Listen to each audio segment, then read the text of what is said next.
캘리포니아 주립대 외국어학과의 사형 선고가 내려졌습니다. 부학장실 긴급회의, 테이블 위에 올라온 17가의 강좌 폐지 리스트, 그리고 교육 데이터 보고서가 말했습니다. 첫 3주 이탈률이 모든 걸 결정한다고. 저는 레나 박. 학생들이 부르는 이름은 폐강 저승사자. 그날 아침 노트북을 열자마자 교수들의 얼굴이 창백해졌습니다. 다음 학기 누가 살아남을지 제가 클릭 하나로 정하니까요. 숫자는 잔인했습니다. 대부분 언어가 첫 3주에 30% 증발, 중간고사, 전엔 절반이 사라짐, 강좌가 어려워서가 아니라 이미 죽어가고 있었습니다. 그런데 한국어만 달랐습니다. 폐강이 아니라 분반이 2개에서 5개, 대기자까지. 왜 얘만 살아남지? BTS 때문? 드라마 때문? 아니면 우리가 모르는 구조가 있는 걸까? 지금부터 제가 팬덤을 해부한 실험과 이 언어 전쟁의 진짜 승자를 공개합니다. 저는 레나 박입니다. 캘리포니아 주립대에서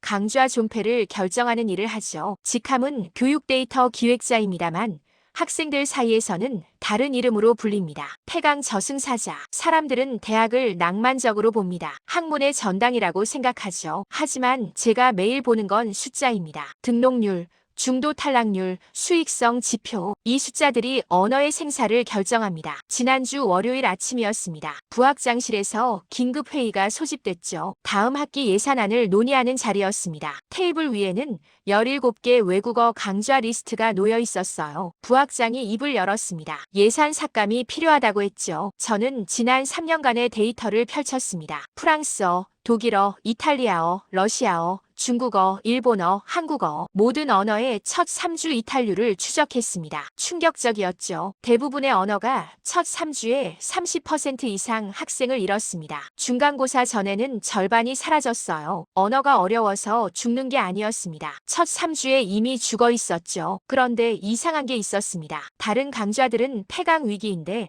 한국어만 분반 요청이 들어오고 있었어요. 작년에 2개 분반이었던 한국어 초급이 올해는 5개 분반 신청이 들어왔습니다. 심지어 대기자까지 있었죠. 회의실에서 한 교수가 물었습니다. K-팝 때문 아니냐고요. 또 다른 교수는 드라마 유행이라고 했습니다. 저는 고개를 가로저었죠. 유행은 데이터로 증명되지 않습니다. 팬덤은 신뢰할 수 없어요. 저는 숫자로 답을 찾는 사람입니다. 제가 물었습니다. 솔직히 말해봐요. 한국어가 진짜 살아남는 이유가 방탄소년단이에요. 아니면 대학이 돈이 돼서예요? 아무도 대답하지 못했습니다. 저는 결정했죠. 실험을 해보기로요. 팬덤이 정말 언어를 살리는지 아니면 다른 이유가 있는지 밝혀내야 했습니다. 이번 학기가 끝나기 전에 답을 찾아야 했어요. 회의가 끝나고 저는 노트북을 열었습니다. 학생 데이터베이스에 접속했죠. 한국어 수강생 217명의 등록 이력을 하나씩 확인했습니다. 그리고 놀라운 사실을 발견했어요. 이들 중 80%가 초급 과정을 끝까지 완료했습니다. 다른 언어의 평균 완료율이 45%인 것과 비교하면 압도적이었죠. 더 놀라운 건 중급으로 넘어가는 비율이었습니다. 한국어는 62%가 중급에 등록했어요. 프랑스어는 28%, 일본어는 31%였습니다. 뭔가 있었습니다. 팬덤만으로는 설명할 수 없는 현상이었죠. 저는 실험 설계를 시작했습니다. 저는 팬덤을 믿지 않습니다. 대신 숫자로 팬덤을 해부하죠. 실험 설계는 간단했습니다. 세 그룹을 모집했어요. K-드라마 광팬 그룹, 애니메이션 광팬 그룹, 중국 드라마 광팬 그룹, 각 그룹당 30명씩 모집했습니다. 조건은 명확했죠. 해당 콘텐츠를 최소 2년 이상 시청한 사람, 언어를 전혀 배운 적 없는 완전 초보, 5주 동안 주 3회 수업 참여 가능한 사람, 모집 공고를 올린 지 48시간 만에 정원이 찼습니다. 신청서를 읽으면서 놀랐어요. 한 학생은 이렇게 썼습니다. 오징어 게임을 자막 없이 보고 싶다고요. 다른 학생은 나루토 원본 대사를 이해하고 싶다고 했습니다. 동기는 확실했습니다. 하지만 저는 알고 있었죠. 동기가 강하다고 끝까지 가는 건 아니라는 걸요. 실험이 시작됐습니다. 저는 각 그룹에 동일한 조건을 제공했어요. 같은 시간대 수업, 같은 수준의 강사, 같은 교재 분량. 유일한 차이는 언어 자체뿐이었습니다. 그리고 추적을 시작했죠. 매 수업마다 출석률을 기록했습니다. 과제 제출률을 체크했어요. 가장 중요한 건 드롭 버튼을 누르는 순간을 포착하는 것이었습니다. 1주차가 지났습니다. 모든 그룹의 출석률이 96% 이상이었어요. 열정이 넘쳤죠. 학생들은 눈을 반짝이며 교실에 들어왔습니다. 2주차의 균열이 시작됐습니다. 일본어 그룹에서 한 명이 드롭했어요. 히라가나와 가타카나를 동시에 외워야 한다는 걸 알고 포기했습니다. 중국어 그룹은 성조 때문에 고통받기 시작했죠. 한국어 그룹은 달랐습니다. 아무도 빠지지 않았어요. 3주차의 상황이 급변했습니다. 일본어 그룹에서 5명이 추가로 드롭했습니다. 한자 학습이 시작되면서였죠. 중국어 그룹에서는 8명이 사라졌어요. 간체자와 번체자의 혼란, 성조의 벽이 너무 높았습니다. 한국어 그룹은 여전히 30명 그대로였습니다. 저는 개별 면담을 시작했죠. 드롭한 학생들에게 물었습니다. 왜 그만뒀냐고요? 한 학생이 대답했습니다. 너무 좋아하는 콘텐츠인데 언어가 너무 어렵다고요. 글자를 보면 머리가 아프다고 했습니다. 좋아하는 마음만으로는 부족했던 거죠. 또 다른 학생은 이렇게 말했어요. 중간고사가 코앞인데 아직도 메뉴판을 못 읽는다고요. 3주를 투자했는데 성과가 보이지 않는다고 했습니다. 저는 데이터를 정리하기 시작했습니다. 5주차가 끝났을 때의 최종 수치는 충격적이었어요. 일본어 그룹 잔존율 53%, 중국어 그룹 잔존율 43%, 한국어 그룹 잔존율 97%, 팬덤의 강도는 비슷했습니다. 모두 자신이 좋아하는 콘텐츠에 미쳐있는 사람들이었죠. 하지만 결과는 압도적으로 달랐어요. 회의실에서 결과를 발표했을 때의 반응이 기억납니다. 한 교수가 손을 들었죠. 이건 표본이 작다고 통계적으로 의미 없다고 했습니다. 저는 대답했어요. 그럼 다시 하죠. 100명씩 모아서요. 교수는 입을 다물었습니다. 하지만 저는 알고 있었습니다. 이건 시작일 뿐이라는 걸요. 왜 한국어 그룹만 살아남았는지 진짜 이유를 찾아야 했습니다. 학생들은 재미로 남지 않습니다. 해독으로 남죠. 저는 1주차 테스트 결과를 다시 펼쳤습니다. 세 그룹에게 같은 질문을 던졌어요. 당신이 좋아하는 콘텐츠의 제목을 읽어보세요. 일본어 그룹에게 나루토를 읽으라고 했습니다. 학생들은 히라가나를 보고 멈췄어요. 나루토라는 소리는 알겠는데 글자와 연결이 안 됐습니다. 한 학생은 이렇게 말했죠. 암기는 했는데 실제로 보니까 모르겠다고요. 중국어 그룹에게 연희 공략을 읽으라고 했습니다. 학생들은 한자를 보고 얼어붙었어요. 어떤 글자가 뭔지 구분조차 안 됐습니다. 한 학생은 포기했죠. 이걸 다 외워야 하냐고 물었습니다. 한국어 그룹에게 오징어 게임을 읽으라고 했습니다. 학생들은 한글을 보고 소리내기 시작했어요. 오징어게임 천천히지만 읽어냈습니다. 완벽하지 않았지만 해독했죠. 한 학생이 소리쳤습니다. 와, 읽었어요. 제가 진짜 읽었어요. 교실에 박수가 터졌습니다. 저는 그 순간을 놓치지 않았어요. 카메라로 학생들의 표정을 담았습니다. 일본어와 중국어 그룹은 좌절하고 있었고 한국어 그룹은 환호하고 있었죠. 2주차에 더 큰 차이가 났습니다. 일본어 그룹은 여전히 문자 암기 중이었어요. 히라가나 46자, 가타카나 46자를 반복해서 쓰고 있었습니다. 중국어 그룹은 한자 쓰기 연습에 매달렸죠. 한국어 그룹은 달랐습니다. 학생들은 자음과 모음을 조합하기 시작했어요. 까, 나, 다, 라를 넘어서 김치, 불고기, 비빔밥을 스스로 만들어냈습니다. 단어를 조립하는 느낌이라고 했죠. 한 학생이 제게 말했습니다. 마치 레고 같다고요. 자음과 모음이라는 블록으로 무한히 만들 수 있다고 했습니다. 저는 심층 인터뷰를 시작했어요. 각 그룹에서 상위 5명을 뽑아 물어봤습니다. 당신이 계속하는 이유가 뭐냐고요. 일본어 학습자가 대답했습니다. 애니메이션이 너무 좋아서요.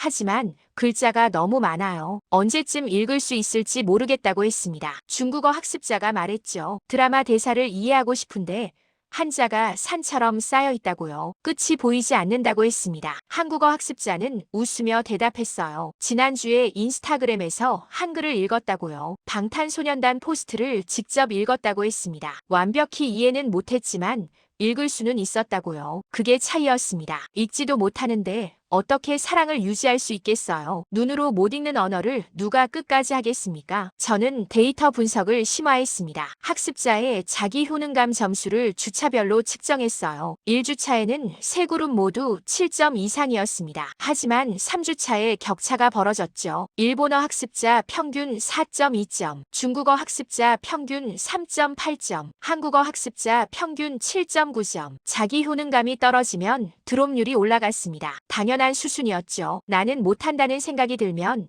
아무리 좋아해도 포기하게 됩니다. 저는 회의실에서 이 결과를 발표했어요. 교수들은 불편해했습니다. 한 중국어 교수가 반박했죠. 중국어는 깊이가 있다고, 한자 하나에 수천 년 역사가 담겨 있다고 했습니다. 저는 물었어요. 그 깊이를 보여주기 전에 70%가 떠나는데 그게 무슨 의미죠? 교수는 대답하지 못했습니다. 외국어 교육은 사실상 문자, 인터페이스 UX 경쟁입니다. 얼마나 빨리 읽게 만드느냐가 생존을 결정하죠. 회의실에서 가장 무서운 건 학생이 아니라 자존심입니다. 저는 5주간의 실험 결과를 정리해서 교수 회의에 제출했어요. 50페이지짜리 보고서였습니다. 그래프와 표로 가득했죠. 결론은 명확했습니다. 한국어의 유지율이 압도적으로 높다는 것. 회의실 분위기가 싸늘해졌습니다. 20년 경력의 일본어 교수가 먼저 입을 열었어요. 언어의 깊이를 모욕하지 말라고 했습니다. 일본 문화의 섬세함은 숫자로 재단할 수 없다고 주장했죠. 중국어 교수도 가세했습니다. 한자는 세계에서 가장 오래된 문자 체계라고요. 문화가 강하면 학생들은 결국 돌아온다고 했습니다. 저는 냉정하게 대답했죠. 돌아오기 전에 다 떠났잖아요. 침묵이 흘렀습니다. 프랑스어 교수가 끼어들었어요. 이건 유행일 뿐이라고,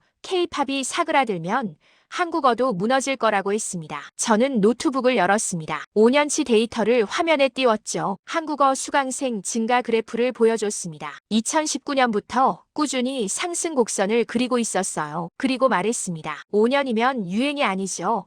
이건 트렌드입니다. 독일어 교수가 책상을 쳤어요. 그럼 우리 보고 어쩌라는 거냐고 소리쳤습니다. 한글처럼 간단한 문자를 만들라는 거냐고 따졌죠. 저는 고개를 저었습니다. 문자를 바꿀 순 없죠. 하지만 교육 방식은 바꿀 수 있습니다. 회의실이 술렁이었습니다. 한 교수가 물었어요. 구체적으로 뭘 바꾸라는 거냐고요. 저는 대답했습니다. 첫 주에 성취감을 주세요. 학생이 뭔가 읽을 수 있다는 느낌을 주세요. 3주 안에 작은 승리를 경험하게 하세요. 일본어 교수가 비웃었습니다. 히라가나도 못 다 외운 학생에게 무슨 성취감을 주냐고요. 그게 가능하냐고 물었습니다. 저는 침착하게 말했죠. 한국어 수업에서는 가능하더군요. 회의실이 다시 조용해졌습니다. 저는 계속했어요. 지금 대학은 등록률 전쟁 중입니다. 예산은 줄어들고 강좌는 경쟁해야 합니다. 살아남는 건 깊이가 아니라 유지율이에요. 한 교수가 일어섰습니다. 그럼 학문적 가치는 어디로 가느냐고 따졌죠. 우리가 장사치가 됐느냐고 소리쳤습니다. 저는 그 교수를 똑바로 봤어요. 학생이 없으면 학문도 없습니다. 교실이 텅 비면 깊이도 의미 없어요. 냉혹한 말이었지만 사실이었습니다. 작년에 러시아어 고급반이 폐강됐죠. 신청자가 3명이었으니까요. 그 깊이는 어디로 갔을까요? 중국어 교수가 한숨을 쉬었습니다. 그럼 어떻게 해야 하냐고 물었어요. 한국어처럼 할 수 있는 방법이 있느냐고 했습니다. 저는 고개를 끄덕였죠. 방법은 있습니다.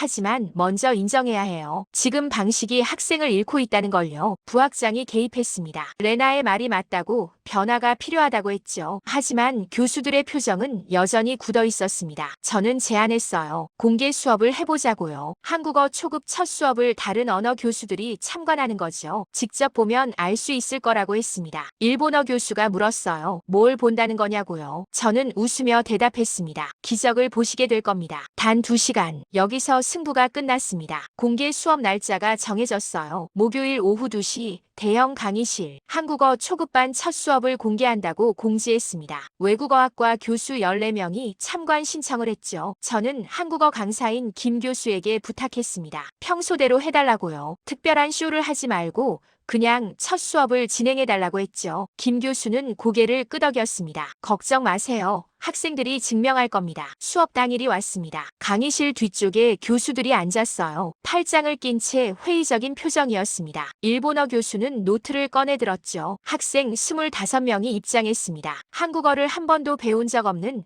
완전 초보들이었어요. 김 교수가 인사를 했습니다. 안녕하세요. 학생들이 따라했죠. 안녕하세요. 첫 한국어 단어였습니다. 김 교수가 화이트보드에 한글 자모를 썼어요. 까, 나, 다라. 자음과 모음의 조합을 설명했습니다. 기역과 아가 만나면 가.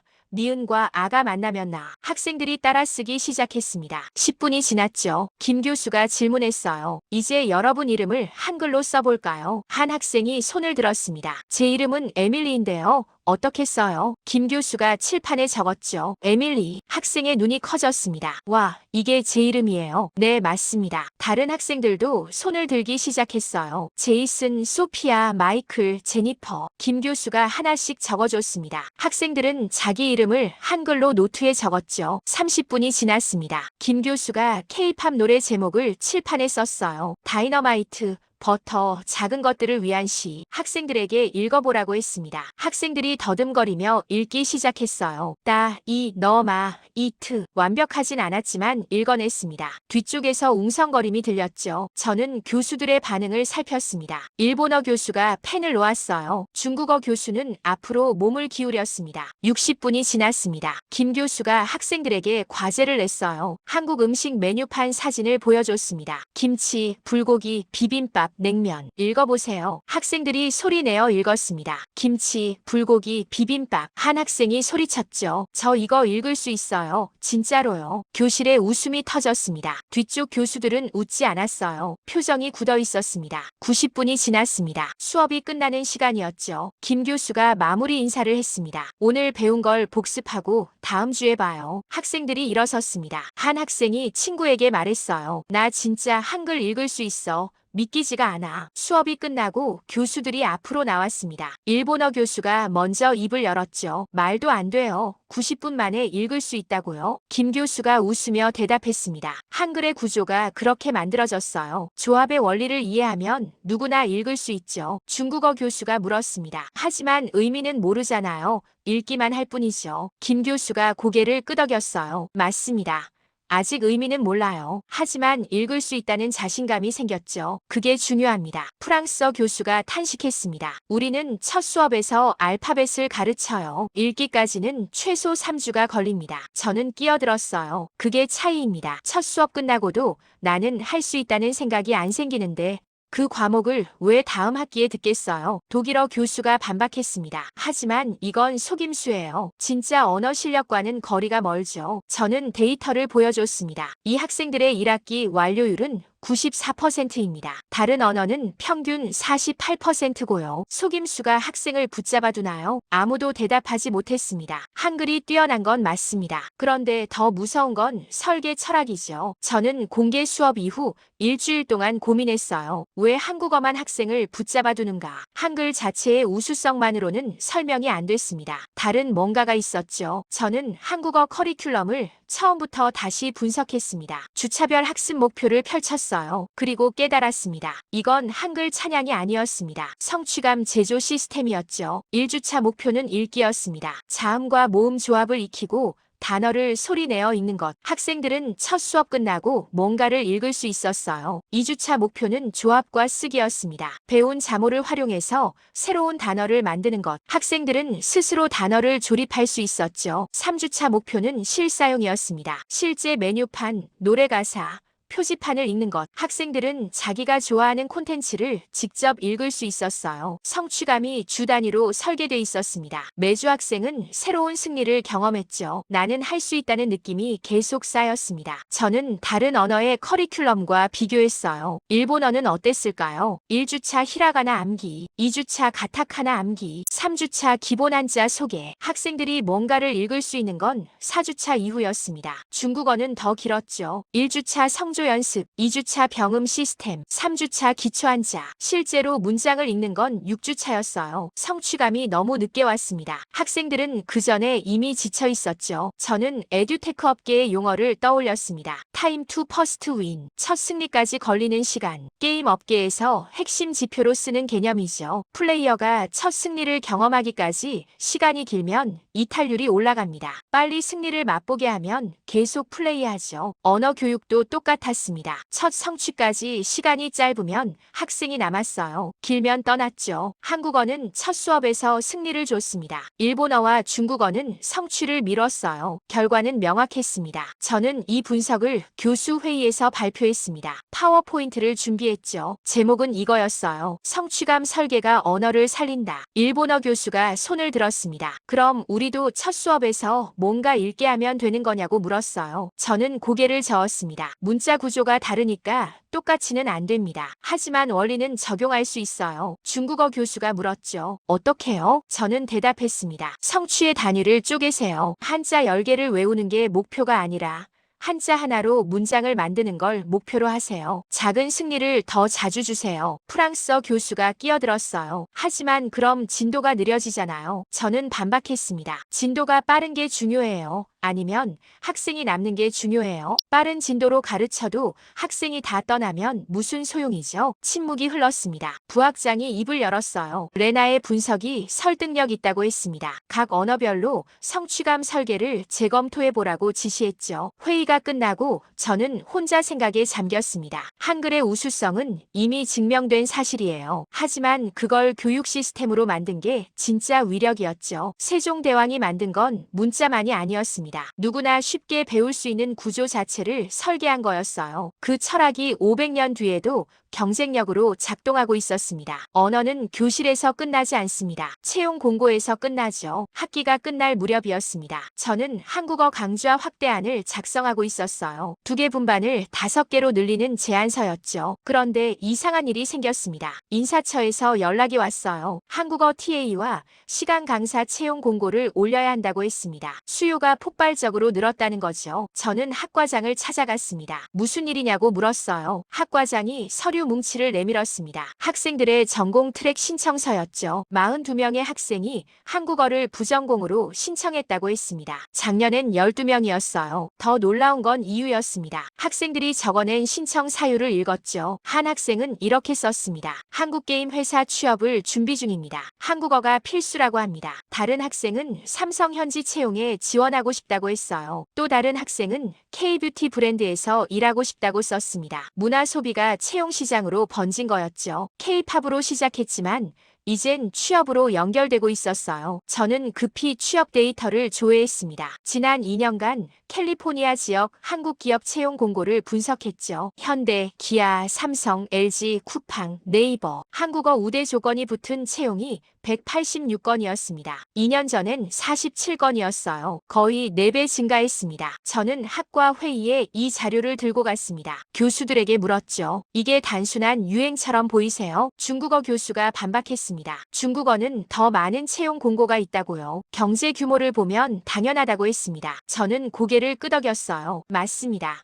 중국어 채용은 더 많죠. 하지만 중국어 전공자도 훨씬 많습니다. 경쟁률을 보면 한국어가 유리해요. 데이터를 보여줬습니다. 한국어 구사자 대비 채용 수요 비율. 한국어가 압도적으로 높았죠. 일본어 교수가 물었습니다. 그래서 우리한테 뭘 원하는 거예요? 저는 대답했어요. 전공 트랙을 만들어야 합니다. 한국어를 교양이 아니라 전공으로 키워야 해요. 회의실이 술렁이었습니다. 전공 신설은 간단한 문제가 아니었죠. 예산, 교수 정원, 커리큘럼 승인까지 복잡한 과정이었습니다. 부학장이 신중하게 물었어요. 전공으로 만들 만큼 지속 가능한가? 저는 내부 문서를 펼쳤습니다. 대학 구조조정 가이드라인이었죠. 한 문장을 손가락으로 짚었습니다. 유지율이 높은 강좌는 학과를 살린다. 이건 단순한 유행이 아니었습니다. 한국어 강좌는 재정적으로 건강했어요. 높은 유지율, 낮은 중도 탈락률, 강한 수요, 대학이 원하는 모든 지표를 충족했습니다. 저는 교수들을 둘러봤습니다. 솔직히 말씀드릴게요.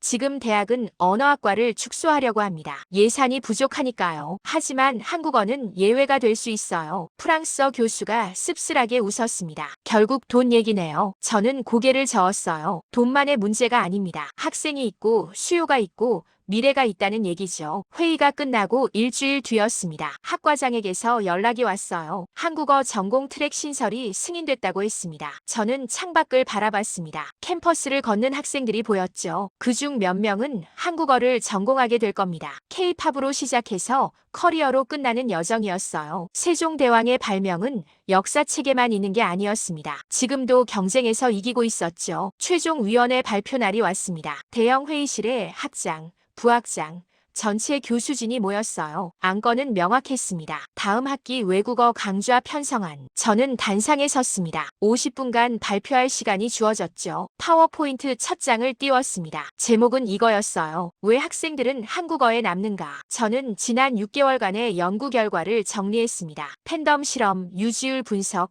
성취감 설계, 채용 시장 조사. 모든 데이터가 같은 결론을 가리켰어요. 한국어 확대는 팬덤 대응이 아니었습니다. 교육 효율 모델 채택이었죠. 저는 첫 번째 슬라이드를 넘겼습니다. 5주간의 팬덤 실험 결과가 나왔어요. 한국어 97%, 일본어 53%, 중국어 43%. 학장이 물었습니다. 이 차이가 한글 때문이냐고요. 저는 고개를 저었어요. 한글 자체도 중요하지만 더 중요한 건 커리큘럼 설계입니다. 두 번째 슬라이드를 보여줬죠. 타임 투 퍼스트 윈 비교 그래프였습니다. 한국어는 1주차에 첫 성취를 경험했어요. 다른 언어들은 4주에서 6주가 걸렸습니다. 부학장이 끼어들었습니다. 그럼 다른 언어도 빨리 성취를 주면 되는 거 아니냐고요. 저는 대답했어요. 원리는 맞습니다. 하지만 문자 구조가 달라서 똑같이는 못합니다. 대신 성취의 단위를 재설계할 수 있죠. 세 번째 슬라이드였습니다. 다른 언어를 위한 개선안이었어요. 작은 성취를 더 자주 제공하는 커리큘럼, 주차별 승리 경험 설계. 일본어 교수가 손을 들었습니다. 실제로 적용 가능한 거냐고 물었죠. 저는 고개를 끄덕였어요. 이미 시범 수업을 돌렸습니다. 일본어 히라가나를 기능 단위로 쪼개서 가르쳤어요. 첫 주에 자기 이름을 쓰게 했습니다. 중도 탈락률이 12% 떨어졌죠. 회의실이 조용해졌습니다. 저는 네 번째 슬라이드로 넘어갔어요. 채용 시장 데이터였습니다. 한국 기업의 현지 채용 증가율, 한국어 부전공 신청 급증. 이건 더 이상 문화 유행이 아니었습니다. 산업 수요였죠. 학장이 물었어요. 구체적으로 뭘 제안하는 거냐고요. 저는 최종 제안을 꺼냈습니다. 첫째, 한국어 강좌를 2개 분반해서